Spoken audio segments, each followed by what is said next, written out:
கிறிஸ்தவ வாழ்க்கையானது ரோஜா பூக்களை போன்றது.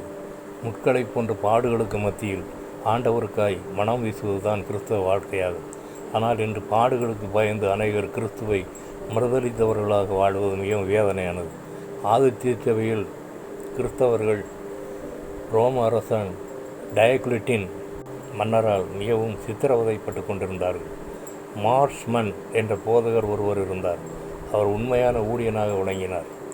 அரசின் உத்தரவுப்படி இவர் கைது செய்யப்பட்டார். மன்னன் முன்பாக அவரை இழுத்துச் செல்வதற்காக விலங்கிடப்பட்டார். தம் சபையாரை பார்த்து, சிலுவை நிழலில் மட்டும்தான் உங்களுக்கு அடைக்கலம் கிடைக்கும், எனவே சிலுவை நிழலை விட்டு விலகிவிடாதீர்கள் என்று மீண்டும் மீண்டும் கூறிக்கொண்டே போனார்.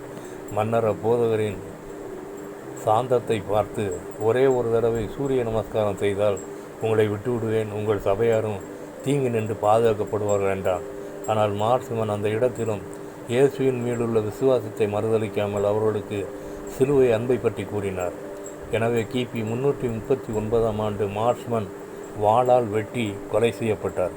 இன்று கிறிஸ்துவின் அன்பு எந்த அளவுக்கு நம்மை கிரியை செய்ய இடமளிக்கிறோம். கல்வாரி சிலுவை நிழலில் அடைக்கலம் கண்டுகொள்வோமா? இறுதி மூச்சு வரை கிறிஸ்துவுக்காய் வாழ்வோம். ரோம அரசன் டயக்லிசனால் சுமார் 3500 பேர் கொல்லப்பட்டார்கள், சித்திரவதை செய்யப்பட்டார்கள். 2 தீமோத்தேயு 2:12 அவரோட கூட பாடுகளை சகித்தோமானால் அவரோட கூட ஆளுகையும் செய்வோம். 2 Timothy chapter 2:12 If we endure, we will also reign with him. One song. கிறிஸ்துவுக்குள் வாழும் எனக்கு எப்போதும் வெற்றி உண்டு. கிறிஸ்துவுக்குள் வாழும் எனக்கு எப்போதும் வெற்றி உண்டு. வெற்றி உண்டு, வெற்றி உண்டு, வெற்றி உண்டு, வெற்றி உண்டு, வெற்றி உண்டு, வெற்றி உண்டு, வெற்றி உண்டு, வெற்றி உண்டு, வெற்றி உண்டு, வெற்றி உண்டு, வெற்றி உண்டு, வெற்றி உண்டு.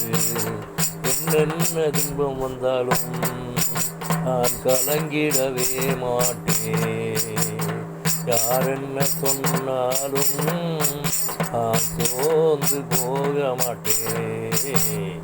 கிறிஸ்துவுக்குள் வாழும் எனக்கு எப்போதும் வெற்றி உண்டு. ஜெபம். எங்களை நேசிக்கிற நல்ல பிதாவே, என்னை நம்முடைய சமூகத்திலே தாழ்த்தி ஒப்புக் கொடுக்கிறேன்.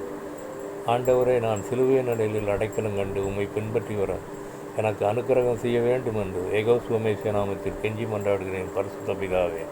ஆமென்.